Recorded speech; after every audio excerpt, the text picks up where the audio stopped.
Hello guys, तो कैसे हैं आप लोग। चलिए हम लोग शुरू करते हैं। रेस्पिरेटरी रेस्पिरेटरी ठीक है। ये LT, GIC, TGT और PGT में आपको हेल्पफुल करेगा। यहाँ पे देख सकते हैं LT का सिलेबस है। इसमें यहाँ पे दे रखा है एलिमेंट्री नॉलेज में क्या दिया है। एलिमेंट्री नॉलेज में क्या दे रखा है, यहाँ पे हमको पढ़ना है रेस्पिरेशन के बारे में। ठीक है, तो ह्यूमन फिजियोलॉजी का रेस्पिरेशन वाला चैप्टर NCERT से हम लोग देखना शुरू करते हैं। क्या दे रखा है इस चैप्टर में, breathing and exchange of gases, इसके बारे में दे रखा है। हम पहले भी पढ़ चुके हैं या पहले से जानते हैं कि oxygen is the utilise by the organism to indirectly break down into simple molecule like glucose. Digestion वाला चैप्टर इससे पहले पढ़े थे। डाइजेशन में क्या हो रहा था कि माइक्रो मॉलिक्यूल था, माइक्रो मॉलिक्यूल को ब्रेक डाउन करके हम क्या बनाते थे, माइक्रो मॉलिक्यूल में तोड़ते थे। तो हमें उसमें किसकी ज़रूरत पड़ेगी, तो यहाँ पे ऑक्सीजन की ज़रूरत पड़ती है। तो ऑक्सीजन क्या करता है कि सिंपल मॉलिक्यूल में तोड़ देता है, किसको, ब्रेक डाउन करता है। जो बड़े मॉलिक्यूल होते हैं उसको सिंपल मॉलिक्यूल जैसे कि glucose, amino acid, fatty acid etcetera में तोड़ देता है to derive energy to perform the. क्यों तोड़ता है, क्योंकि हमको अलग अलग एक्टिविटी करने के लिए एनर्जी की ज़रूरत पड़ती है, तो एनर्जी के लिए ये तोड़ देता है। Carbon dioxide which is harmful is also release. Carbon dioxide क्या होता है, जो हार्मफुल गैस होती है, ये भी रिलीज होती है। कब होती है, जब ये कैटाबॉलिक प्रोसेस होता है। कैटाबॉलिक मतलब किसी चीज़ का ब्रेक डाउन करने को कैटाबॉलिक प्रोसेस कहते हैं। ठीक है, एनाबॉलिक मतलब क्या होता है कि जब कोई चीज़ छोटे छोटे पार्टिकल से मिलकर किसी चीज़ को बनने को एनाबॉलिक प्रोसेस कहते हैं। तो यहाँ पे क्या हो रहा है, कैटाबॉलिक रिएक्शन होता है। कैटाबॉलिक रिएक्शन में CO2 का रिलीज होता है। It is therefore evident that O2 has to be continuously provide to the cell and CO2 मतलब ऐसा इसलिए होता है क्योंकि O2 को कंटिन्यूस ज़रूरत पड़ती है। O2 की कंटिन्यूस ज़रूरत पड़ती है सेल की एक्टिविटी के लिए, और CO2 जो होता है वो प्रोड्यूस बाय द सेल, और सेल जो होती है वो CO2 को प्रोड्यूस करती है और रिलीज आउट करती है। इस प्रोसेस को हम क्या कहते हैं, एक्सचेंज ऑफ गैसेस कहते हैं, जिसमें O2 from the atmosphere, atmosphere से O2 आता है और CO2 जो है कि प्रोड्यूस होता है हमारी सेल के द्वारा, जिसको हम क्या बोलते हैं, उसको हम ब्रीदिंग बोलते हैं। Commonly known as the respiration, और इसी को कॉमनली या जनरली रेस्पिरेशन कहते हैं। ठीक है, अब यहाँ पे देख रखते हैं क्या दे रखा है कि रेस्पिरेटरी ऑर्गन। रेस्पिरेटरी ऑर्गन हर एनिमल्स में अलग अलग होता है। हमने एनिमल किंगडम पढ़ा था। एनिमल किंगडम में सबका अलग अलग रेस्पिरेटरी ऑर्गन होता है। ठीक है, जैसे कि यहाँ पे देख सकते हैं mechanism of the breathing very among different group of animals depending mainly on their habitat. ये किस पे डिपेंड करता है, उसके हैबिटेट पे, कौन कहाँ पे रह रहा है, पानी में रह रहा है कि लैंड पे रह रहा है कि स्काई हवा में रह रहा है, कहाँ पे रह रहा है, उस पर डिपेंड करता है। और उसके लेवल ऑफ ऑर्गेनाइजेशन पे, लेवल ऑफ ऑर्गेनाइजेशन हम लोग पीछे पढ़े थे, सेलुलर लेवल ऑर्गेनाइजेशन होता है, टिश्यू लेवल ऑर्गेनाइजेशन होता है। ठीक है, तो इस पर डिपेंड करता है। लोअर इनवर्टिब्रेट जैसे कि स्पॉन्ज, पोरीफेरा का है, Coelenterata, flatworm etcetera exchange O2 with CO2 bye the simple diffusion. ये सिंपल डिफ्यूजन से करते हैं। ठीक है, डायरेक्ट बॉडी के डिफ्यूजन से करते हैं over their entire body surface, पूरी बॉडी के सरफेस से ये जो है कि O2 और CO2 का एक्सचेंज करते रहते हैं। Earthworm use their moist cuticle. Earthworm जो होता है वो क्या करता है, अपने क्यूटिकल से, मॉइस्ट क्यूटिकल से, और इंसेक्ट के पास जो है कि एक क्या होता है, नेटवर्क ऑफ ट्यूब्यूल्स, जिसको क्या कहते हैं, ट्रैकियल ट्यूब कहते हैं। ये ट्रांसपोर्ट करता है एटमॉस्फेरिक एयर को with in the body. Body के अंदर ये जो है कि एटमॉस्फेरिक एयर का ट्रांसपोर्ट करता है। कौन, ये इंसेक्ट करता है। किससे करता है, ये ट्रैकियल ट्यूब से करता है। और अर्थवॉर्म किससे करता है, ये मॉइस्ट क्यूटिकल से करता है। एक स्पेशल वेस्कुलाइज स्ट्रक्चर होता है जिसको गिल्स कहते हैं या ब्रैंकियल रेस्पिरेशन कहते हैं, are used by the most of the aquatic arthropoda. जितने भी पानी में रहने वाले एक्वेटिक एनिमल्स होते हैं, जैसे कि आर्थ्रोपोडा हो गया, मोलस्का हो गया, वो किससे करते हैं, गिल से करते हैं, जिसको हम क्या बोलते हैं, ब्रैकियल रेस्पिरेशन कहते हैं। जो क्यूटिकल से होता है उसको क्यूटिनेसियस रेस्पिरेशन कहते हैं। Use by the most of the aquatic arthropoda and mollusca where the vascularise bag called legs. और जो बैग की तरह होता है, वेस्कुलर का बैग टाइप होता है, उसको हम कहते हैं लंग्स। और वो किससे रेस्पिरेशन होता है, तो वो पल्मोनरी रेस्पिरेशन कहलाता है। ये कौन करता है, जो टेरेस्ट्रियल फॉर्म में रहता है और एक्सचेंज करता है गैसेस को, उसको हम कहते हैं पल्मोनरी रेस्पिरेशन, जो कि लंग से होता है। वर्टिब्रेट फिश यूज गिल्स, जबकि क्या कह रहा है कि वर्टिब्रेट होते हैं और जो फिशेस होते हैं ये गिल से रेस्पिरेशन करता है, जबकि एम्फीबियन जो होते हैं रेप्टाइल्स जो होते हैं, बर्ड होते हैं, मैमल्स होते हैं, ये जो है कि थ्रू लंग से करते हैं। कौन कौन से? एम्फीबियन, एम्फीबियन के साथ कौन सा? Reptiles, amphibian, reptiles, amphibian, reptiles, bird और ह्यूमन। ठीक है, तो ये तीनों किससे रेस्पिरेशन करते हैं? ये लंग से करते हैं। ऐसे कर लेते हैं, आर्यम, रेप्टाइल्स, एम्फीबियंस और मैन या ह्यूमन। ठीक है, ये किससे करते हैं? और प्लस बर्ड, ये लंग से रेस्पिरेशन करते हैं। राम भी लंग से करते हैं। ठीक है, यहाँ से ऐसे कर लेते हैं, राम भी लंग से रेस्पिरेशन करते हैं। Amphibia like frog can respire through their moist skin, cuticle respiration. Amphibian में जैसे कि फ्रॉग होता है, तो फ्रॉग क्या करता है? ये अपने क्यूटिकल रेस्पिरेशन भी करता है। मतलब फ्रॉग तीनों से रेस्पिरेशन करता है, स्किन से भी करता है, लंग से भी करता है और गिल से भी करता है। अब आ जाता है यहाँ पे हम लोग ह्यूमन रेस्पिरेटरी सिस्टम देखते हैं। We have a pair of external nostril. ठीक है, हमारे पास एक पेयर एक्सटर्नल नॉस्ट्रिल होती है जो कि opening out above the upper lips, lips के ऊपर इसकी ओपनिंग होती है। इट लीड टू बी, इसके अंदर क्या क्या होता है? एक्सटर्नल नॉस्ट्रिल में एक नेजल चैम्बर होता है जो खुलता है किसके थ्रू? नेजल पैसेज के थ्रू खुलता है। The nasal passage open into the pharynx, और ये नेजल पैसेज कहाँ पे ओपन होता है? फेरिंग्स में होता है। फेरिंग्स क्या होता है? एक कॉमन पोर्शन होता है जिसमें हम फूड और एयर दोनों को पास आउट करते हैं। ठीक है, एक कॉमन पोर्शन होता है, कॉमन पैसेज होता है किसके लिए? फूड और एयर के लिए। कौन होता है वो? फेरिंग्स होता है। फेरिंग्स ओपन कहाँ पे होता है? ये लैरिंग्स में ओपन होता है, और लैरिंग्स जो होता है वो ट्रैकिया का फर्स्ट पार्ट होता है। तो ट्रैकिया का फर्स्ट पार्ट लैरिंग्स में कौन ओपन होता है? फेरिंग्स। पहले पी वाला, फिर जाके किस में ओपन होता है? एल में। ठीक है, तो फेरिंग्स वाला रीजन लैरिंग्स में ओपन होता है, और लैरिंग्स किसका रीजन होता है? ट्रैकिया का होता है। लैरिंग्स को ही कार्टिलेजिनस बॉक्स कहते हैं। ये कार्टिलेज का बना होता है, इसको कार्टिलेजिनस बॉक्स बोलते हैं। और ये क्या करता है? साउंड प्रोडक्शन में हमारा हेल्प करता है, इसलिए इसको हम साउंड बॉक्स भी कहते हैं। तो पी हुआ एल, और एल को ही क्या कहते हैं? साउंड बॉक्स कहते हैं। ठीक है, ड्यूरिंग स्वलिंग, जब हम खाना को निगलते हैं या किसी चीज़ को निगलते हैं, ठीक है, तो glottis can be covered by a thin elastic cartilaginous flap, जिसको एपिग्लोटिस कहते हैं। जब हम खाना निगलते हैं तो यहाँ पे ये ग्लोटिस हो जाता है। ठीक है, एक लैरिंग्स होता है, एक फेरिंग्स होता है। तो इसको जो है कि ये ग्लोटिस का पोर्शन को यहाँ पे एक जो है कि ढक्कन की तरह होता है, एपिग्लोटिस, जो क्या कर लेता है? कवर कर लेता है। Trachea is a straight tube. Trachea क्या होता है? एक स्ट्रेट ट्यूब होता है। फिर ये जो है कि बाद में जाके ये कहाँ तक होता है? तो ये मिड थोरस तक होता है, मिड थोरेसिक कैविटी तक होता है। ट्रैकिया एक स्ट्रेट ट्यूब होता है, और ये एक्सटेंडिंग अप टू कहाँ तक जाता है? ये मिड थोरेसिक तक जाता है, which is divide at the level of the fifth thoracic. ये आपको याद करना होगा कि ये कहाँ पे डिवाइड होता है। तो ये ट्रैकिया हो गया, ट्रैकिया हो गया, ये मिड थोरैक्स तक जाता है। ठीक है, ये मिड थोरैक्स तक जाता है, और ये fifth vertebra, fifth thoracic vertebra तक जाता है। तो वर्टिब्रा क्या होता है? थोरेसिक। थोरेसिक कहाँ से होता है? 12 तक होता है। तो 12 में से ये फिफ्थ पोर्शन पे ट्रैकिया जाके डिवाइड होता है। Trachea is a straight tube extending up to the mid thoracic cavity which divide at the level of the fish. This is the fifth thoracic vertebra into right and left pulmonary bronchioles. अब फिर यहाँ से जो है कि ये right और left pulmonary या प्राइमरी ब्रोंकियोल्स में डिवाइड हो जाती है। Each bronchi undergo repeated division to form the secondary. अब प्राइमरी ब्रोंकियोल जो होता है वो सेकेंडरी ब्रोंकियोल में डिवाइड हो जाता है, और फिर टर्शियरी ब्रोंकी एंड ब्रोंकियोल्स में डिवाइड होता है। Ending up to the very thin, और ये कहाँ पे जाके ख़त्म होता है? तो ये बहुत थिन टर्मिनल ब्रोंकियोल्स में ख़त्म होता है। तो पहले ब्रोंकी आया, ब्रोंकी जो है कि डिवाइड होता है ब्रोंकियोल्स में, फिर ब्रोंकियोल्स जो है कि थिन टर्मिनल ब्रोंकियोल में डिवाइड हो जाता है। The trachea, primary, secondary and tertiary bronchi and initial bronchioles are supported by the incomplete cartilaginous ring. ठीक है, ये इस तरीके से है। तो ये इस तरीके से incomplete cartilaginous ring, C type की रिंग्स होती है, मतलब ये ट्रैकिया को आगे से इस तरह से कवरिंग और पीछे ओपन टाइप का होता है। तो ये जो है कि इनकम्प्लीट कार्टिलेजिनस रिंग की बनी होती है। ऐसा क्यों होता है? ताकि ये कोलैप्स न कर सके। तो each terminal bronchioles gives rise to a number of very thin irregular walled and vascularise bag like structure alveoli. Alveoli क्या होता है? इस तरीके से जब ये लंग्स में जाता है, ठीक है, लंग्स में जाता है तो लंग्स में ये डिवाइड हो जाती है छोटे छोटे जो है कि bag like vascularize bag like structure में, जिसको हम क्या बोलते हैं? एल्वियोलाई बोलते हैं।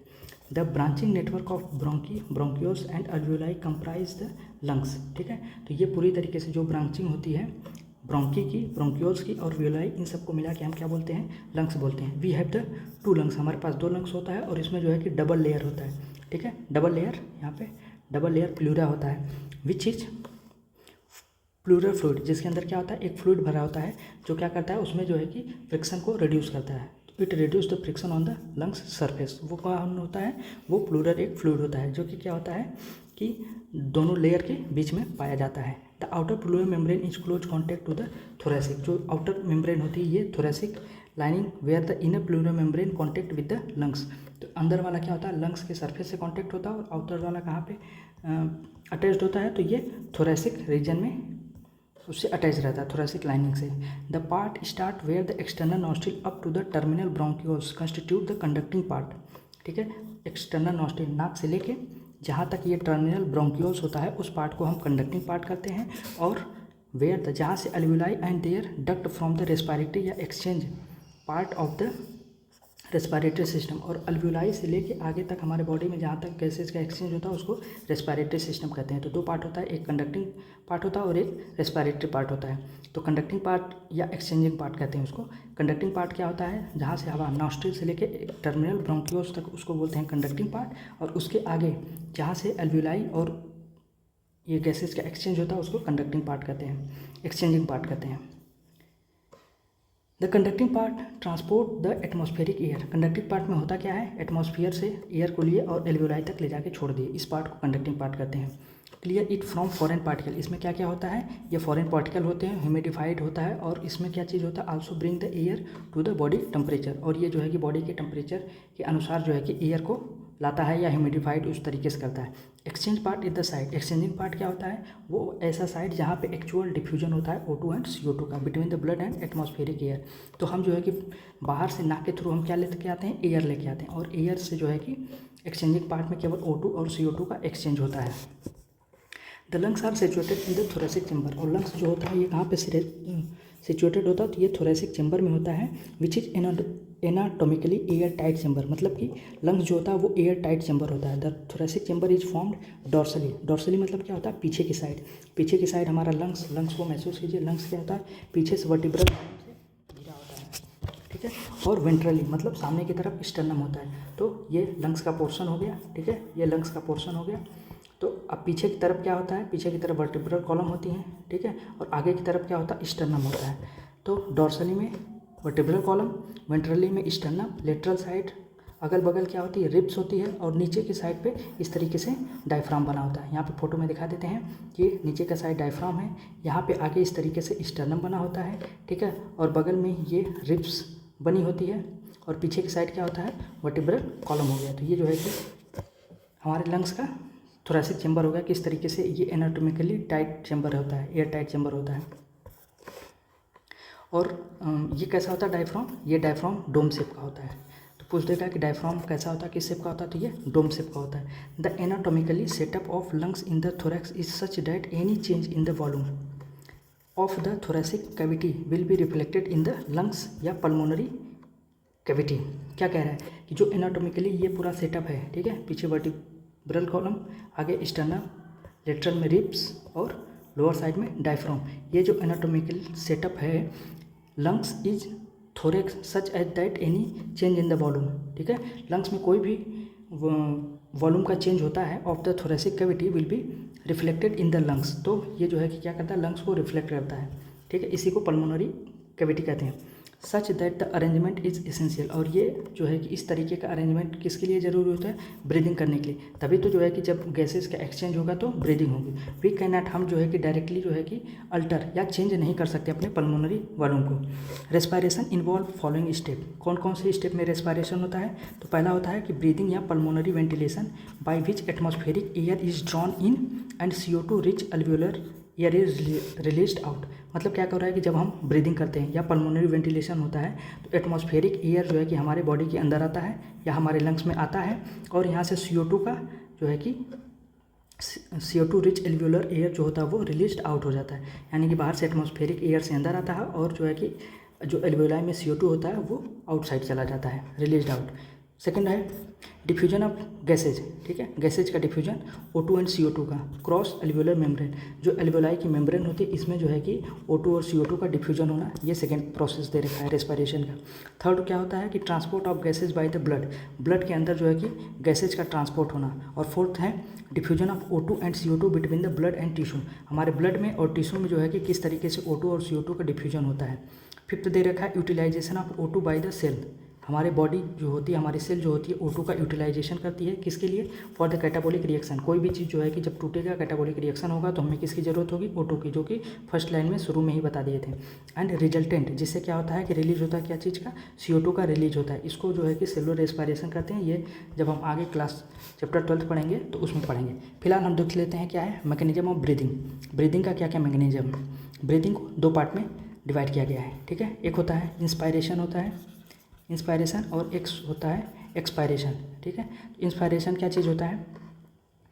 देख रखा है कि inspiration which during atmospheric air is draw in, and expiration by which alveolar air. जब एटमॉस्फेरिक एयर हमारे बॉडी के अंदर आती है, हमारे लंग्स में आती है, तो उसको कहते हैं इंस्पायरेशन, और जब एल्वियोलर एयर रिलीज आउट हो जाती है तो उसको बोलते हैं एक्सपायरेशन।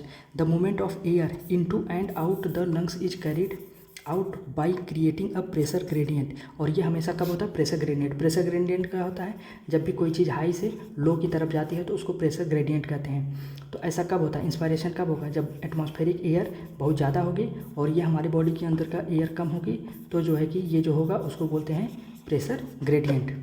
तो इंस्पायरेशन या एक्सपायरेशन या ब्रीदिंग जो है कि किसकी वजह से होता है? तो प्रेशर ग्रेडियंट की ही वजह से होता है। तो हम अभी क्या देख रहे हैं? इंस्पायरेशन देख रहे हैं। तो इंस्पायरेशन में क्या होता है कि pressure gradient between the lungs and atmospheric air होता है। Inspiration can occur if the pressure within the lungs, इन जिस लंग्स में जो प्रेशर होता है उसको बोलते हैं intra pulmonary pressure.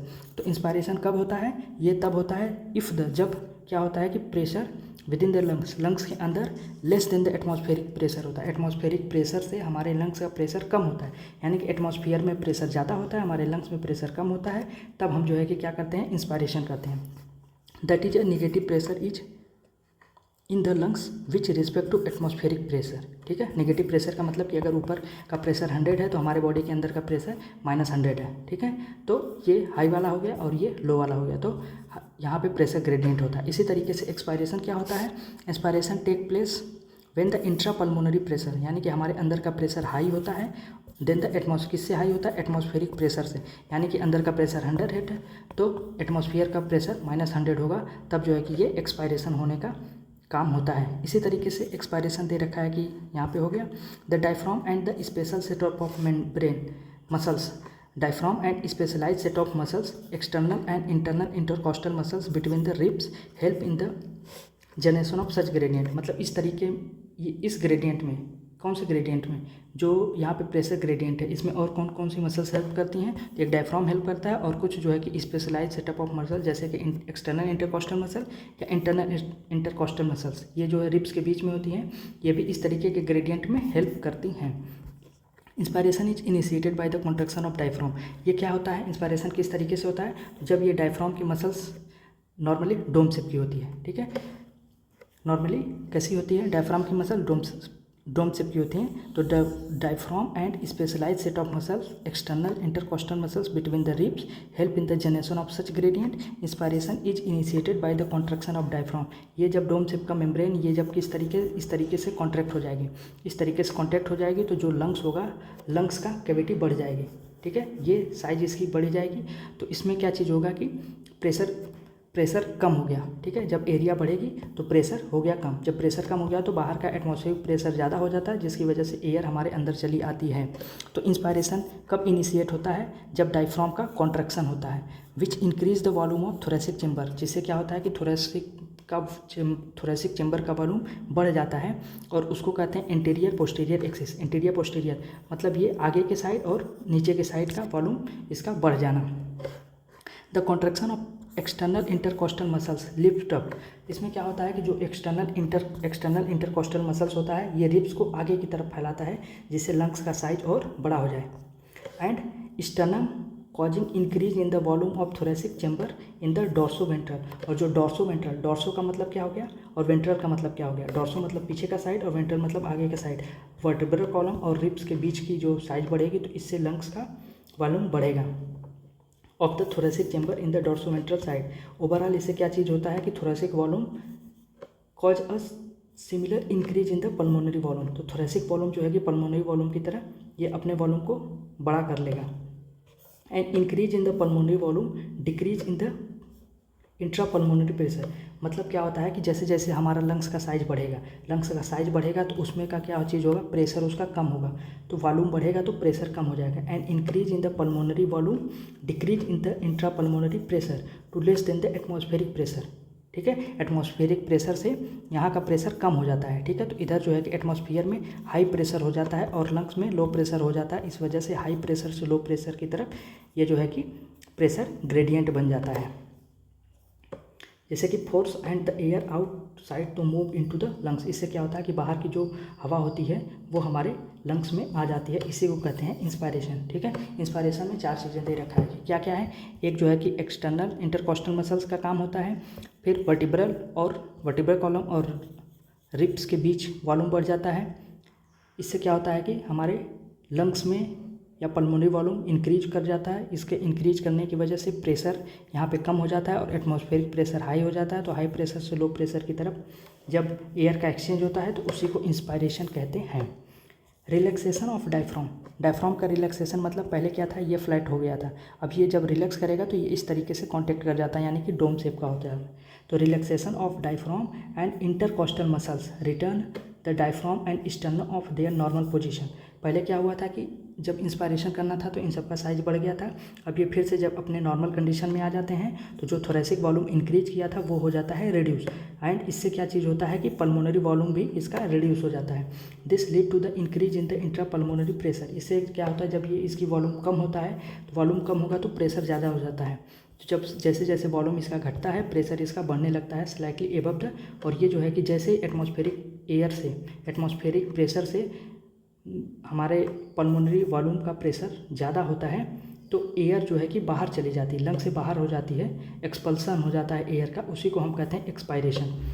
We have ability to increase the strength of inspiration and expiration, मतलब हमारे पास एबिलिटी होती है कि हम अपने इंस्पायरेशन और एक्सपायरेशन को इंक्रीज कर सकें with the help of the additional muscles in the abdomen. Abdomen में जो एडिशनल मसल होती हैं उसकी वजह से हम अपनी एक्सपायरेशन और इंस्पायरेशन की कैपेसिटी को घटा या बढ़ा सकते हैं।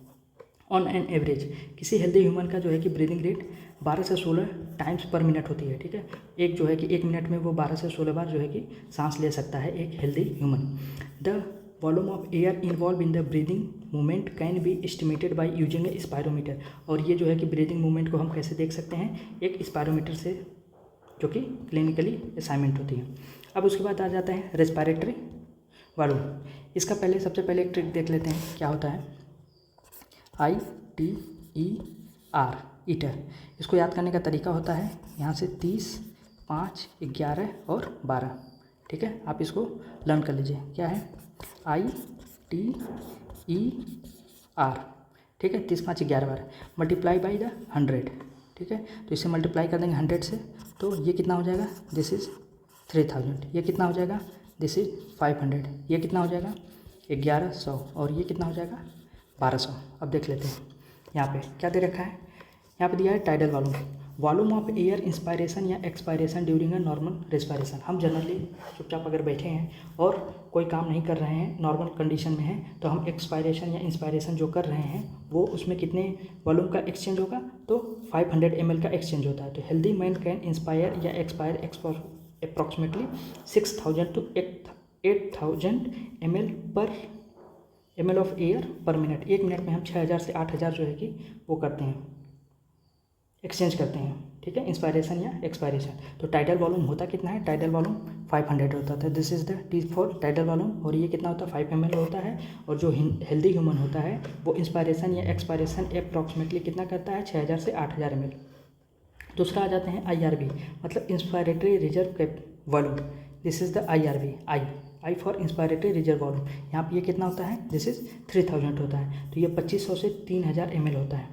ए person can inspire by A forcefully inspiration, जैसे कि हमको ज़बरदस्ती सांस लेता है, तो इस तरीके से हम अपने अंदर जो है कि कितने वॉल्यूम ले सकते हैं, कितना ml ले सकते हैं, तो 2500 से 3000 ml तक हम ऑक्सीजन को फोर्सफुली इंस्पायरेशन कर सकते हैं एयर को। फिर उसके बाद आ जाता है expiration, this is the expiration, और ये कितना होता है, लगभग ये 1100 से 1200, 1000 से 1100 ml होता है। ए person can expire by A forceful expiration, हम जो है कि ज़बरदस्ती सांस को बाहर कितना फेंक सकते हैं, तो वो लगभग 1000 से 1100 ml कर सकते हैं। उसके बाद आ जाता है R, दिस इज़ R, ये 1200 होता है।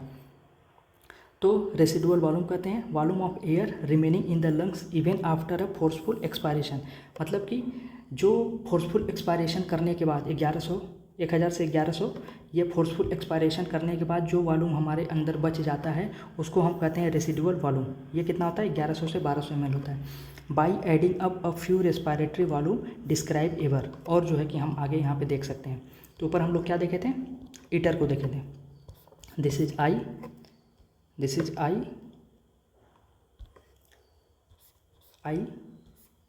टी ई आर, ठीक है। ये कितना था? 30, 5, 11 और 12। अब इन दोनों को हम ऐड करेंगे तो ये बन जाएगा IC, इन दोनों को ऐड करेंगे तो ये बन जाएगा EC, और इन दोनों को ऐड करेंगे तो ये बन जाएगा FRC, ठीक है। देखते हैं कैसे। Inspiratory capacity, this is the inspiratory capacity, total volume of air a person can inspire after a normal expiration, ठीक है। हम नॉर्मली एक्सपायरेशन कर रहे हैं, नॉर्मली एक्सपायरेशन करने के बाद जितना वॉल्यूम हम इंस्पायर कर सकते हैं उसी को हम कहते हैं this include the tidal volume and inspiratory reserve volume. उन दोनों को, जैसे कि नॉर्मली हम कितना एक्सपायर या इंस्पायर करते हैं तो 500 ml करते हैं, ठीक है। 500 ml हम एक्सपायर कर दिए, उसके बाद हम कितना जो है कि इंस्पायरेशन कर रहे हैं उसको बोलते हैं इंस्पायरेटरी कैपेसिटी। तो दिस इज ये 500 ml का ये हो गया, ठीक है, और 3000 ml ये, तो इन दोनों को मिला के 30, 5, 3500 के आसपास ये जो है कि हो जाता है क्या? Inspiratory capacity. तो टाइडल वॉल्यूम प्लस IRP को ही हम क्या बोलते हैं? इंस्पायरेटरी कैपेसिटी बोलते हैं। सेकेंड, एक्सपायरेटरी कैपेसिटी में क्या होता है? नॉर्मली एक पर्सन जो है कि कितना वॉल्यूम एक्सपायर कर रहा है तो कितना करेगा? 500 जो है कि इंस्पायर कर रहा था 500 एक्सपायर करता है, ठीक है। तो उसी को बोलते हैं टाइडल वॉल्यूम। यहाँ पे जो दे रखा है this is the tidal volume. Normally हम इंस्पायर या एक्सपायर कितना करते हैं? 500 ml करते हैं। तो वही कह रहा है कि नॉर्मली हम कितना एक्सपायर कर रहे हैं। इंस्पायरेटरी में हमसे क्या पूछ लेगा कि नॉर्मली कितना इंस्पायर कर रहे हैं, और एक्सपायरेटरी में नॉर्मली कितना एक्सपायर कर रहे हैं।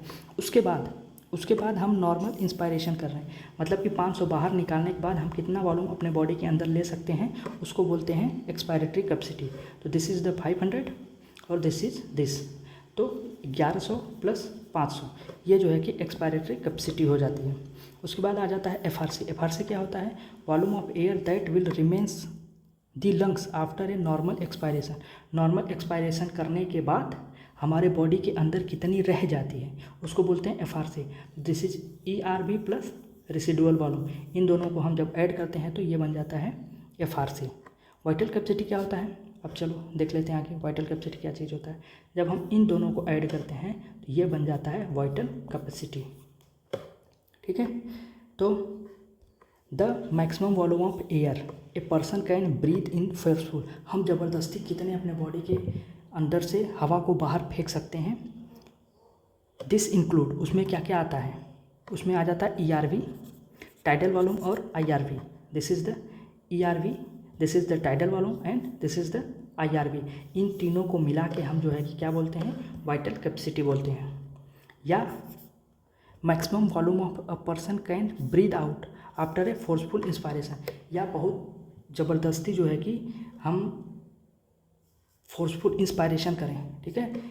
The maximum volume of a person can breathe out, मतलब कि फोर्सफुल इंस्पायरेशन, बहुत तेज़ी से अपने अंदर हवा खींच लिए, उसके बाद बहुत तेज़ी से अपने बाहर बॉडी के बाहर जो हवा छोड़ेंगे निकालेंगे, उसी को बोलते हैं वाइटल कैपेसिटी। उसके बाद आ जाते हैं TLC पे। TLC क्या होता है? This is the TLC। FRC, ठीक है, this is the FRC plus vital capacity, ठीक है। ये वाइटल कैपेसिटी है, और यहाँ से हम लेके आते हैं किसको? रेसिडुअल वॉल्यूम को, ठीक है। इन दोनों को जब जोड़ेंगे, क्योंकि यहाँ पे ये तीनों तो ही गए थे जो किस में हो गए थे? वाइटल कैपेसिटी में। अब बच गया रेसिडुअल वॉल्यूम, तो इन दोनों को जब हम ऐड करते हैं तो ये बन जाता है total lungs capacity, TLC। TLC क्या है? Total volume of air accommodated in the lungs, total volume of air accommodated in the lungs at the end of forceful inspiration. Forceful inspiration करने के बाद हम कितना जो है कि अपने लंग्स के अंदर एयर को हम एकोमुलेट या इकट्ठा कर सकते हैं, उसी को करते हैं TLC। इसके अंदर क्या क्या आ जाता है? इसके अंदर सब कुछ आ जाता है। TER, ठीक है। ये चारों की चारों जब एयर हमारे बॉडी के अंदर आ जाती हैं तो उसी को हम बोलते हैं TLC, या इसी को VC, ये हो गया vital capacity plus this R residual volume, इसी को बोलते हैं TLC। ओके, आगे हम लोग देखते हैं एक्सचेंज ऑफ गैसेज। गैसेज का कैसे एक्सचेंज होता है। Alveoli is the primary site of exchange of gases. हमारे गैसेज को एक्सचेंज करने के लिए एल्वुलाई प्राइमरी साइट होता है। Exchange of gases also occur between blood and tissue. ये गैसेज का एक्सचेंज कहाँ पे होता है, तो ये ब्लड और टिश्यू के बीच में होता है। O2 and CO2 are the exchange in these site by the simple diffusion. और इस साइट पे जो है कि O2 और CO2 का सिंपल डिफ्यूजन होता है। मेनली किस पे बेस होता है, प्रेशर कंसंट्रेशन ग्रेडियंट पे, मतलब high pressure to low pressure जाता है। Solubility of gases as well as thickness of the membrane involve in the diffusion. और ये किस पे डिपेंड करता है, गैसेज के सॉल्युबिलिटी पे, कौन सी गैस कितना ज़्यादा सॉल्युबल होती है उस पर डिपेंड करता है। और मेम्ब्रेन की थिकनेस कितनी है, वो कितनी मोटी है कितनी पतली है, उस पर डिपेंड करता है। एंड आल्सो इंपॉर्टेंट कुछ फैक्टर होते हैं जो कि रेट ऑफ डिफ्यूजन को अफेक्ट करते हैं। वो कौन कौन से हैं आगे हम लोग देखेंगे। Pressure contributed bye an individual gas in a mixture of gases is called the partial pressure. Partial pressure किसको कहते हैं, जब हम जो है कि इंडिविजुअल किसी गैसेज का, किसी गैस के मिक्सचर में, किसी एक गैस का दूसरी गैसेज के मिक्सचर में जो कंट्रीब्यूशन होता है, प्रेशर का कंट्रीब्यूटेड होता है, उसी को हम पार्शियल प्रेशर कहते हैं। जैसे कि PO2, ठीक है, तो पार्शियल प्रेशर ऑफ ऑक्सीजन हो जाएगा, ठीक है। PCO2 तो partial pressure of carbon dioxide हो जाता है। तो यहाँ पे देख रखा है क्या चीज़, जो रिप्रेजेंट करते हैं हम किसको, ऑक्सीजन को PO2 से, और CO2 को, कार्बन डाइऑक्साइड को, partial pressure of CO2। Partial pressure of these two gases in the atmospheric air and the two site of diffusion are given below. यहाँ पे पार्शियल प्रेशर दे रखा है, ठीक है। पार्शियल प्रेशर, ये गैसेज हमारे एटमॉस्फेरिक एयर में कैसे पाई जाती हैं और इसका जो है कि डिफ्यूजन का साइट कितना होता है, ये यहाँ पे देख रखा है इस टेबल में। देखते हैं, the data given in the clearly indicate the concentration gradient for oxygen from alveoli to blood and blood to tissue. यहाँ पे दे रखा है कि कैसे ब्लड से टिश्यू में जाता है और टिश्यू से ब्लड में कैसे आता है, इस तरीके का यहाँ पे दे रखा है। एल्वुलाई से ब्लड और फिर ब्लड से टिश्यू यहाँ पे दे रखा है। क्या क्या है, दो गैसेज हैं, रेस्पिरेटरी गैसेज हैं, एक ऑक्सीजन और एक CO2। एटमॉस्फेरिक एयर में कितनी होती है, फिर यहाँ से एल्वुलाई, यहाँ पे ब्लड डीऑक्सीजनेटेड, फिर यहाँ पे ब्लड ऑक्सीजनेटेड टू टिश्यू। तो यहाँ से ये दो पार्ट में डिवाइड होती है, दिस इज एल्वुलाई टू ये, और यहाँ से ऑक्सीजनेटेड ब्लड टू टिश्यू में। तो यहाँ से अब ये देखिए, एटमॉस्फेयर से हम एयर लेते हैं कितना, 159, ठीक है। एटमॉस्फेरिक एयर से हम ऑक्सीजन जो है कि हमारे बॉडी के अंदर एल्वुलाई में आता है, एटमॉस्फेयर से 159, और ये एल्वुलाई तक जो पहुंचता है वो केवल 104 होता है। बाकी जो एयर होती हैं वो बीच में जो है कि कंडक्टिंग, जो शुरू में बताए थे, ठीक है, कंडक्टिंग और एक्सचेंजिंग साइट जो होती है वहाँ पे ही इसका इतने लॉस हो जाता है, कितना 159 टू 104 तक। अब एल्वुलाई के पास आती है 104, यहाँ से जो है कि हमारे ब्लड में जाती है, ठीक है। ब्लड हमारा कैसा होता है, डीऑक्सीजनेटेड ब्लड होता है।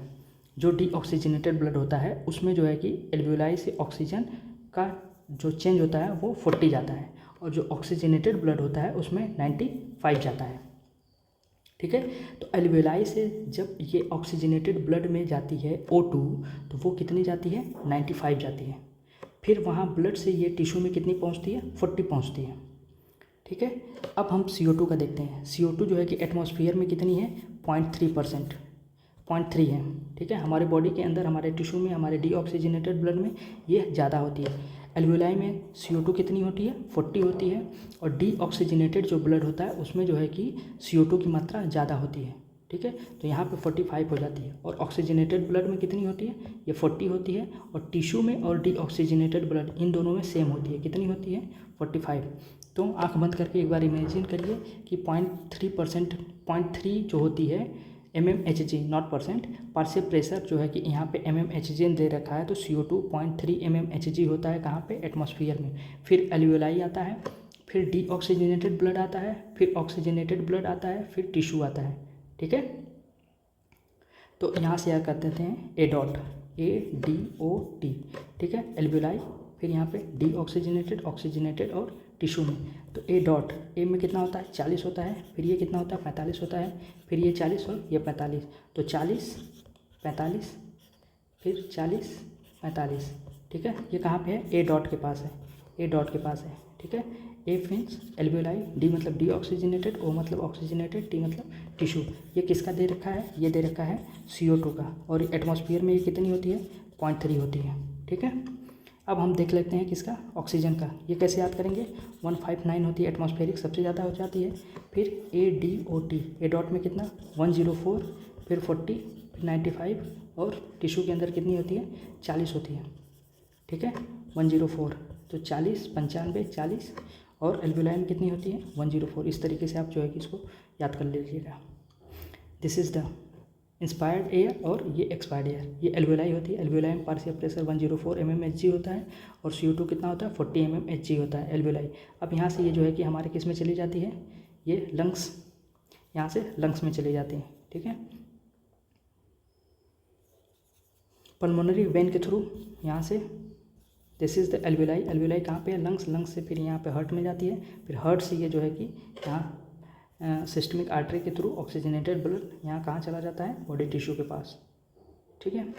दिस इज़ द हार्ट, ये हार्ट का पोर्शन है, हार्ट का पोर्शन है। यहाँ लंग्स, लंग्स से जो है कि यहाँ पे एक्सचेंज होती है, किसमें एक्सचेंज होती है, पल्मोनरी वेन में एक्सचेंज होती है। और इधर से जो है कि जब ये डीऑक्सीजनेटेड ब्लड आता है तो ये पल्मोनरी आर्टरी के थ्रू कहाँ पे जाता है, हार्ट में, सॉरी लंग्स में जाता है एल्वियोलाई के पास। तो यहाँ से ये ब्लड के थ्रू O2 आ गई लंग्स में, और ये जो है कि लंग्स हार्ट में आ गई, सॉरी हार्ट में आ गई, और ये हार्ट से जो है कि यहाँ से ये हमारे बॉडी में पहुँचाता है, ठीक है। बॉडी टिश्यू में ये पहुँचाता है, किसको, O2 एंड CO2 को। यहाँ पे दे रखा है डायग्राम में, एक्सचेंजिंग का दे रखा है। क्या बोला था यहाँ पे कि सिमिलरली, इसी तरीके से अ gradient is present for CO2, A gradient is present for CO2 in the opposite direction. ये जो है कि अपोजिट डायरेक्शन में ग्रेडियंट होता है किसका, CO2 का, that is from tissue to blood. ये कहाँ पे जाता है, यहाँ, this is the tissue, tissue से यहाँ पे, अब ये उल्टा अपोजिट ग्रेडियंट हो गया ना, तो यहाँ पे टिश्यू, टिश्यू से ये गया ब्लड में, ब्लड के through tissue to blood, and फिर ये ब्लड से कहाँ पे चला जाता है, दिस इज द ब्लड से ये चला जाता है एल्वियोलाई के पास, ठीक है, एल्वियोलाई के पास चला जाता है। As a solubility of CO2 is 20 से 25 time higher than the O2।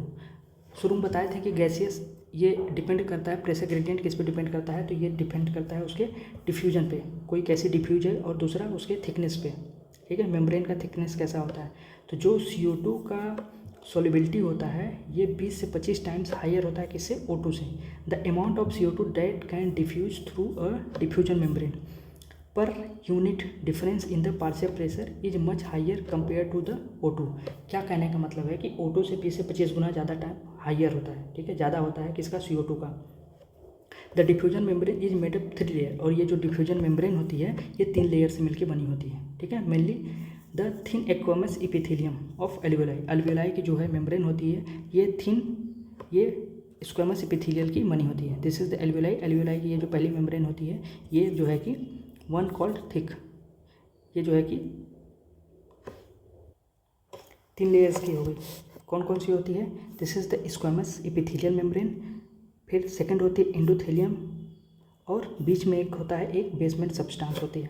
तो यहाँ पे दे रखा है कि diffusion membrane is made up of the 3 major layer, namely thin squamous epithelium of the alveoli, alveoli की एक सबसे थिन स्क्वेमस एपिथेलियम होती है।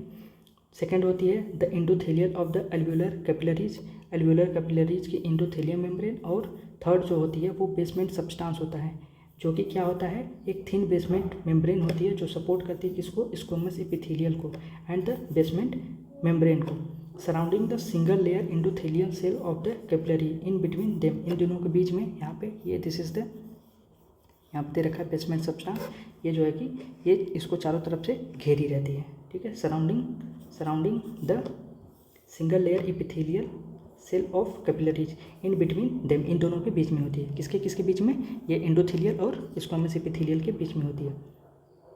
However in the total thickness, और ये सब, इन सब का टोटल थिकनेस कितना होता है, बहुत मिलीमीटर से भी कम होता है, much less than the millimetre. Therefore इस वजह से क्या होता है, all the factor in our body are favourable for the diffusion of O2 in the alveoli from the alveoli.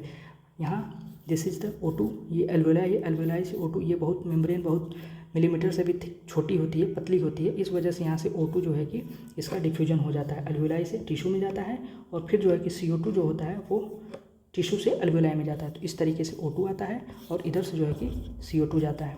ये मेम्ब्रेन बहुत पतली होती है, इसकी वजह से होता है। अब आगे देख लेते हैं हम लोग क्या है ट्रांसपोर्ट ऑफ गैसेज। गैसेज का ट्रांसपोर्ट किस तरीके से होता है। तो ब्लड इज़ द मीडियम, ठीक है। हमारे बॉडी में गैसेज का ट्रांसपोर्ट करने के लिए क्या ज़रूरी होता है, ब्लड होता है। ब्लड ही ऐसा मीडियम होता है जो O2 और CO2 को लेके जाता है। तो यहाँ पे हमको दो चीज़ का ट्रांसपोर्ट करना है, एक O2 का कराना है और एक CO2 का कराना है। O2 किस तरीके से होता है, O2 दो तरीके से होता है, ठीक है। एक होता है 97% का होता है और दूसरा 3% का होता है। तो 97% जो होता है वो ब्लड में RBC के थ्रू जाता है, ठीक है। और जो 3% होता है ये जो है कि किसके थ्रू जाता है, ये प्लाज्मा के थ्रू जाता है। उसी तरीके से CO2 होता है। CO2 किस तरीके से होता है, नियरली ये 20 से 25 टाइम CO2 यहाँ पे देख रहे हैं, ये 3 तरीके से जाता है। तो जो होता है 20 से 25% CO2 होता है, ये ट्रांसपोर्ट होता है किससे, ये होता है RBC से। और 70% जो होता है CO2 ये ट्रांसपोर्ट होता है बाइकार्बोनेट के थ्रू, बाइकार्बोनेट से होता है। और बाकी का जो 7% बच जाता है वो जो है कि प्लाज्मा में डिजॉल्व हो जाता है, ठीक है। ये तो यहाँ पे 3 तरीके से दे रखा है, O2 का और CO2 का। O2 कितना होता है 97% और 3% होता है, ठीक है। दिस इज़ द 3%, 97 एंड 3% होता है। और इसका 20 से 25 टाइम % RBC के थ्रू, 70% बाइकार्बोनेट के और 7% प्लाज्मा मेम्ब्रेन। दोनों में O2 में भी और CO2 में भी RBC से ज़्यादा होता है। इसमें RBC का 97% होता है, ठीक है। O2 में और CO2 में कितना होता है 20 से 25 होता है, ठीक है। 97 यहाँ पे और यहाँ पे 20 से 25 होता है, ठीक है। इसमें प्लाज्मा कम है, 7% है। यहाँ पे भी प्लाज्मा इन तीनों में सबसे कम है, यहाँ पे 3% है और यहाँ पे 7% है। बाइकार्बोनेट यहाँ पे एक एक्स्ट्रा आ जाता है, किसमें CO2 में। ये कितना जाता है, ये 70% जाता है। अब हम ट्रांसपोर्ट देखते हैं, ऑक्सीजन का ट्रांसपोर्ट किस तरीके से होता है। Haemoglobin is the red colour iron pigment, ठीक है। हीमोग्लोबिन HB जो होता है, हीमोग्लोबिन ये कैसा होता है, एक red coloured iron containing pigment होता है, जो कहाँ प्रेजेंट होता है, RBC के अंदर प्रेजेंट होता है। O2 can bind with the haemoglobin in reversible manner. O2 क्या होता है कि ये बाइंड हो जाता है हीमोग्लोबिन से, किस मैनर में, रिवर्सिबल मैनर में, to form oxyhaemoglobin curve, ठीक है। तो यहाँ से जो है कि ये जब ऑक्सीजन में ये HB जुड़ जाता है तो इसको बोलते हैं ऑक्सी हीमोग्लोबिन, ठीक है। ऑक्सी हीमोग्लोबिन प्रत्येक haemoglobin can carry maximum 4 molecule. एक हीमोग्लोबिन HB जो है कि 1 2 3 4, यहाँ पे 1 2 3 और 4, मैक्सिमम जो है कि 4 O2 को कंटेन करता है। मतलब कि हमारे बॉडी में क्या चीज़ होगा, ब्लड के थ्रू ही गैसेज का एक्सचेंज होता है। तो ब्लड में जितना ज़्यादा हीमोग्लोबिन होगा, ठीक है, उतना ज़्यादा ये जो है कि कैरी करता है किसको, ऑक्सीजन को। तो इसीलिए जो है कि जिसका हीमोग्लोबिन कम होता है वो क्या होता है, वीकनेस उसको महसूस होने लगती है, क्योंकि उसके बॉडी में ऑक्सीजन का ट्रांसपोर्ट उतना कम होने लगता है। Binding of oxygen with haemoglobin primary related to the partial pressure of O2। मतलब कितना ज़्यादा ऑक्सीजन होगा, ठीक है, उस ऑक्सीजन को डिपेंड करता है किस पे, हीमोग्लोबिन पे डिपेंड करता है कि वो कहाँ तक कितना हमारे बॉडी के अंदर पहुँचाएगा। Partial pressure of CO2, hydrogen ion H+ ion concentration and temperature are other factor can interfere with the binding, ठीक है। इसको रोकने के लिए हीमोग्लोबिन है, हीमोग्लोबिन जो है कि क्या कर रहा है, बाइंड कर रहा है ऑक्सीजन को, 4 ऑक्सीजन को लेके जा रहा है। तो इसको जो है कि रोकने के लिए, इसको कम करने के लिए और कौन कौन से फैक्टर होते हैं, जैसे अगर हमारे बॉडी में CO2 की मात्रा ज़्यादा हो गई, PCO2 की मात्रा ज़्यादा हो गई, दूसरा H+ आयन ज़्यादा हो गया उसका कंसनट्रेशन, और टेम्परेचर जो है कि ज़्यादा हो गया, तो ये तीनों फैक्टर क्या करेंगे, HB को जो यहाँ से कंबाइंड करता है O2 को, उसको जो है कि कम कर देंगे, ठीक है, उसको रोकने का काम करते हैं। तो ये सब फैक्टर जो होते हैं इंटरफेयर कराते हैं। A sigmoid curve is obtain when percentage saturation of haemoglobin with O2 is plotted against PO। जब हम जो है कि हीमोग्लोबिन का पार्शियल प्रेशर ऑफ ऑक्सीजन के साथ कराते हैं तो इस तरीके से एक सिग्मोइड कर्व बनता है, ठीक है। सिग्मोइड मतलब इस तरह का, मतलब शुरू में क्या होता है, शुरू में दिस कम होता है, फिर ये थोड़ा हाई होता है, फिर वो जाके पार्शियल प्रेशर की तरह मतलब सेचुरेट हो जाता है। यहाँ पे दे रखा है पार्शियल प्रेशर ऑफ ऑक्सीजन और यहाँ पे परसेंटेज सेचुरेशन ऑफ हीमोग्लोबिन। यहाँ पे देख लीजिए इस वाले पॉइंट पे, यहाँ पे क्या है, इस तरीके से सिग्मोइड कर्व होता है, ठीक है। तो सिग्मोइड कर्व यहाँ पे सेचुरेट हो गया है, यानी कि 100% जो है कि ऑक्सीजन हीमोग्लोबिन को कर रखा है। यहाँ पे पार्शियल प्रेशर कितना है, ऑक्सीजन का 100 है। ये जैसे जैसे पार्शियल प्रेशर कम होता है उस तरीके से ये कम होता है, ठीक है। यहाँ पे ये इतना, ये 40 हो गया, इस तरीके से यहाँ पे आके 0 हो जाता है। तो ये किस पे डिपेंड करता है, ये पार्शियल प्रेशर ऑफ ऑक्सीजन पे डिपेंड करता है haemoglobin. This curve is called the oxygen dissociation curve. यहाँ पे जो है कि इसका ऑक्सीजन का डिसोसिएशन होता है। इस कर्व को इस तरीके से देखते हैं तो यहाँ पे ऑक्सीजन का डिसोसिएशन कहलाता है। And highly useful in study the effect of factor like, और इससे जो है कि हम जो है कि स्टडी कर सकते हैं कि कितना जो है कि फैक्टर अफेक्ट कर रहा है partial pressure of CO2, H+ etcetera. Binding of the O2 with the haemoglobin, ठीक है। हीमोग्लोबिन को बाइंड करने के लिए यहाँ पे 3 फैक्टर हम लोग बता दिए हैं। क्या क्या? पार्शियल प्रेशर अफेक्ट करता है CO2 का, और H+ करता है, और टेम्परेचर। अगर टेम्परेचर हाई होगा तो भी जो है कि बाइंडिंग हीमोग्लोबिन की ऑक्सीजन से के साथ कम हो जाती है। नेक्स्ट देखते हैं on binding of O2 with haemoglobin. ये इस पर डिपेंड करता है। एल्वियोलाई के अंदर क्या होता है? हमारे एल्वियोलाई में PO2 ज़्यादा होता है, हाई PO2 होता है। वहाँ पे PCO2 partial pressure of CO2 कम होता है, H+ का कंसनट्रेशन कम होता है, टेम्परेचर कम होता है। इस वजह से ये सारे फैक्टर फेवरेबल होते हैं किसके लिए? ऑक्सी हीमोग्लोबिन के लिए। मतलब हीमोग्लोबिन से ऑक्सीजन को जोड़ने के लिए हमारे एल्वियोलाई में फेवरेबल फैक्टर होता है, क्योंकि ये सारी चीज़ें कम होती हैं। जबकि टिश्यू में ये सब जो है कि PO2 partial pressure of oxygen कम हो जाता है, partial pressure of CO2 high होता है, H+ हाई होता है, और टेम्परेचर भी हाई होता है। इस वजह से जो है कि यहाँ पे कंडीशन फेवरेबल नहीं होती है। तो इसको कहते हैं dissociation of oxygen from the haemoglobin. This clearly indicate, इससे क्या पता चलता है कि O2 get bound to the haemoglobin in the lung surface and get dissociate. हमारा जो है कि लंग्स के सरफेस में O2 का बाइंडिंग हीमोग्लोबिन के साथ बढ़िया होती है, और ये डिसोसिएट कब होने लगता है? ये टिश्यू में आके डिसोसिएट होता है। एवरी 100 ऑक्सीजनेटेड ब्लड, प्रत्येक 100 ml ऑक्सीजनेटेड जो ब्लड होगा वो कितने जो है कि कैरी करेगा? 5 ml ऑफ O2 को कैरी करेगा to the tissue under normal physiological condition. याद कर लीजिए कि 100 ml अगर ब्लड होगा तो ये जो है कि 5 ml O2 को डिलीवर कराता है। अब यहाँ पे देख लेते हैं ट्रांसपोर्ट ऑफ कार्बन डाइऑक्साइड। ये तो हो गया CO2 का। अब देखते हैं, सॉरी, ये हो गया ऑक्सीजन का डिसोसिएशन कर्व, ठीक है। अब यहाँ पे हम लोग किसका देख लेते हैं? CO2 का देख लेते हैं। Transport of CO2 is carried by the कार्बो amino haemoglobin, ठीक है। जैसे वो था ऑक्सी हीमोग्लोबिन, इस तरीके से जब हम CO2 का देखेंगे तो ये कार्बो अमीनो हीमोग्लोबिन कहलाएगा।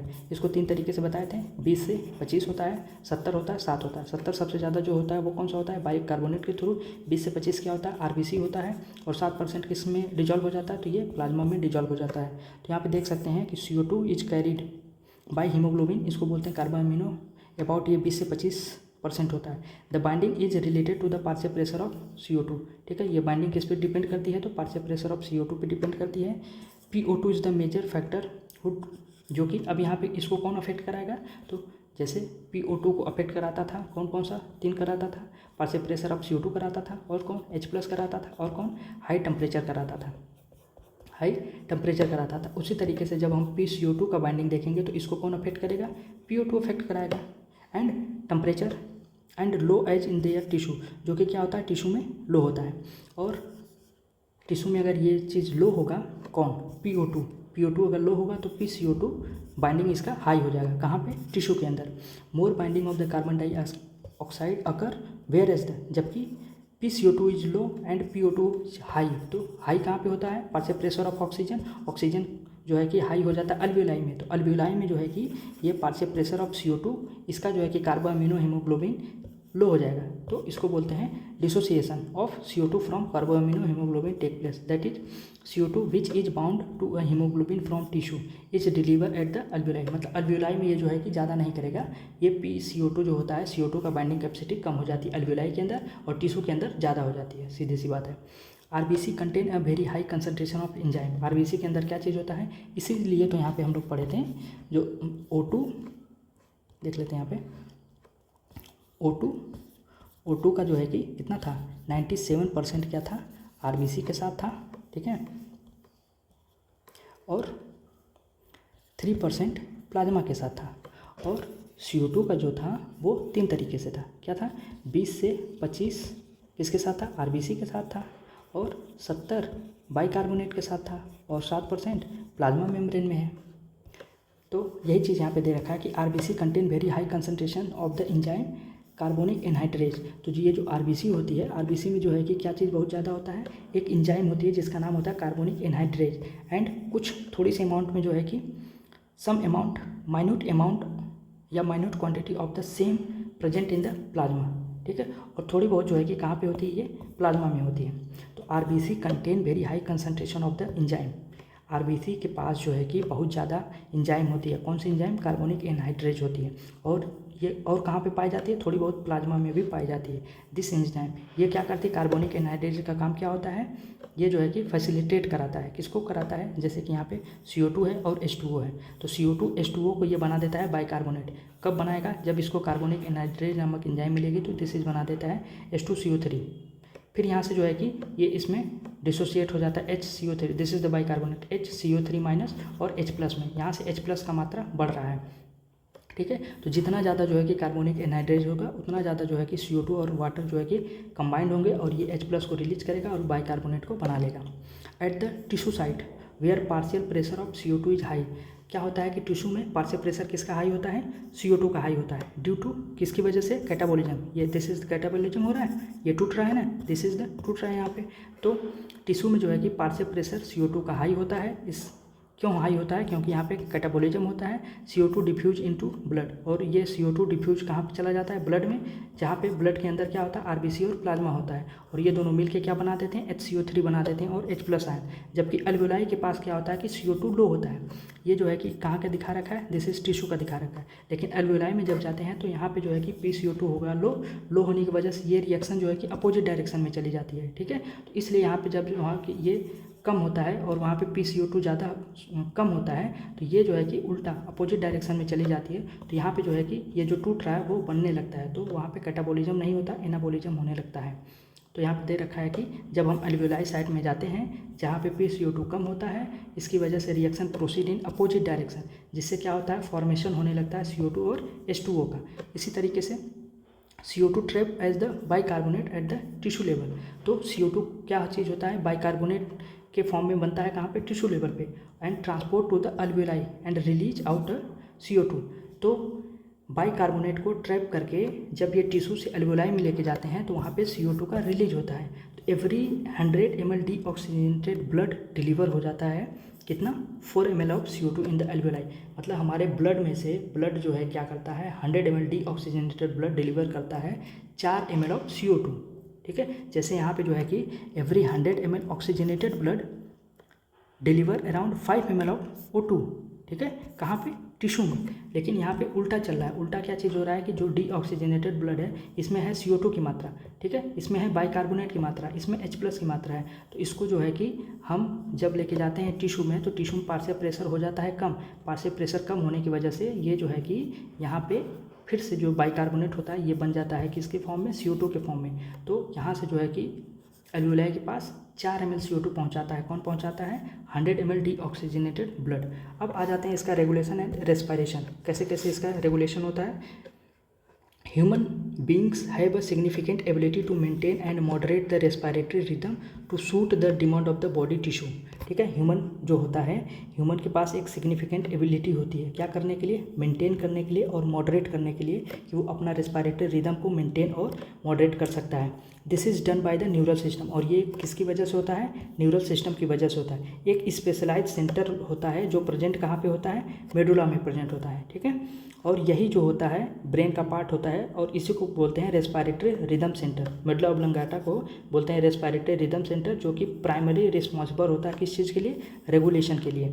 अनदर सेंटर, एक दूसरा सेंटर होता है पोन्स रीजन में, ठीक है, ऑफ द ब्रेन के पोन्स रीजन में, जिसको बोलते हैं न्यूमेटिक सेंटर, और ये can moderate the function of respiratory rhythm centre. और न्यूमेटिक सेंटर जो होता है ये जो है कि रेस्पिरेटरी रिदम सेंटर को क्या करता है? मॉडरेट करता है।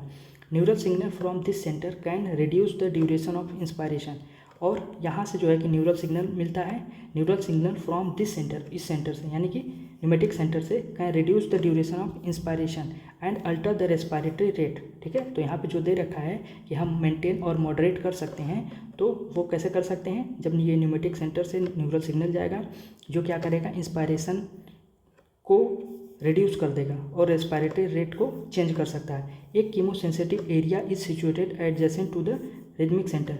रिदमिक सेंटर के पास एक कीमोसेंसिटिव एरिया होती है जो कि हाईली सेंसिटिव होती है किस चीज़ के लिए? CO2 के लिए और H+ आयन के लिए। Increase in this substance can activate their centre. जैसे जैसे हमारे बॉडी में CO2 और H+ का मात्रा बढ़ेगा तो ये क्या करेगा कि एक्टिवेट कर देगा उस सेंटर को, जिससे वो सेंटर क्या करेगा, सिग्नल देगा रिदमिक सेंटर को, make necessary adjustment in the respiratory process, जिससे कि जैसे हमारे बॉडी में CO2 की मात्रा H+ की मात्रा बढ़ जाएगी तो वो जो है कि सेंसेशन देगा और उस सेंसेटिव की वजह से न्यूमेटिक सेंटर को पता चल जाएगा और वो जो है कि फिर से रेगुलेट कर देगा रिदमिक सेंटर को, जिससे क्या होता है कि रेस्पिरेटरी प्रोसेस होने लगता है। By which this substance can be eliminated, receptor associated with aortic arch and carotid artery also can recognise change in the CO2 and H+ ion. जो रिसेप्टर होते हैं, ठीक है, ये एरोटिक आर्क और कैरोटिड आर्टरी आल्सो कैन, ये भी recognise करते हैं किस चीज़ को, H+ और CO2 के चेंजेस को, उसके कंसंट्रेशन के चेंज को, एंड सेंड जो है कि एक जैसे जैसे इनका कंसंट्रेशन कम होता है या चेंज होता है, एक नेसेसरी सिग्नल ये सेंड करते हैं किसको, रिदमिक सेंटर को, इसके लिए फिर से ये एक्टिविटी को शुरू कर दिया जाए रेमेडियल एक्शन के लिए। The role of oxygen in the regulation of rhythmic centre is quite insignificant. यहाँ पे ऑक्सीजन की कोई ज़रूरत नहीं होती है क्योंकि ये CO2 और H+ जो है कि इसको सेंसिटिव एरिया तक पहुँचा देते हैं और इसी से ये अपने एक्टिविटी को करता है। यहाँ पे ऑक्सीजन का कोई रोल नहीं होता है। इसके डिसऑर्डर क्या क्या है, asthma. Asthma is difficult in the breathing causing wheezing due to the inflammation of bronchi and bronchioles. जब ब्रोंकी और ब्रोंक्यूल्स में क्या होता है, इन्फ्लामेशन होता है तो जो है कि एक वीजिंग की आवाज़ सुनाई देती है, ठीक है, तो जिससे क्या होता है कि डिफ़िकल्टी होती है क्या करने में, सांस लेने में। तो अस्थमा किसको होने का रीज़न क्या होता है कि उसके ब्रोंकी और ब्रोंक्यूल्स में इन्फ्लामेशन हो जाने की वजह से अस्थमा होता है। दूसरा होता है इन्फाइजमा, ठीक है, सिगरेट पीने से जो है कि रेस्पिरेटरी सरफेस जो होती है वो डिक्रीज हो जाती है। ये जनरली सिगरेट पीने से, तो ये क्रोनिक डिसऑर्डर होता है जिसमें अल्वियोलर वॉल डैमेज हो जाती है, ठीक है। क्यों डैमेज होती है, क्योंकि उसकी रेस्पिरेटरी सरफेस डिक्रीज कर जाती है।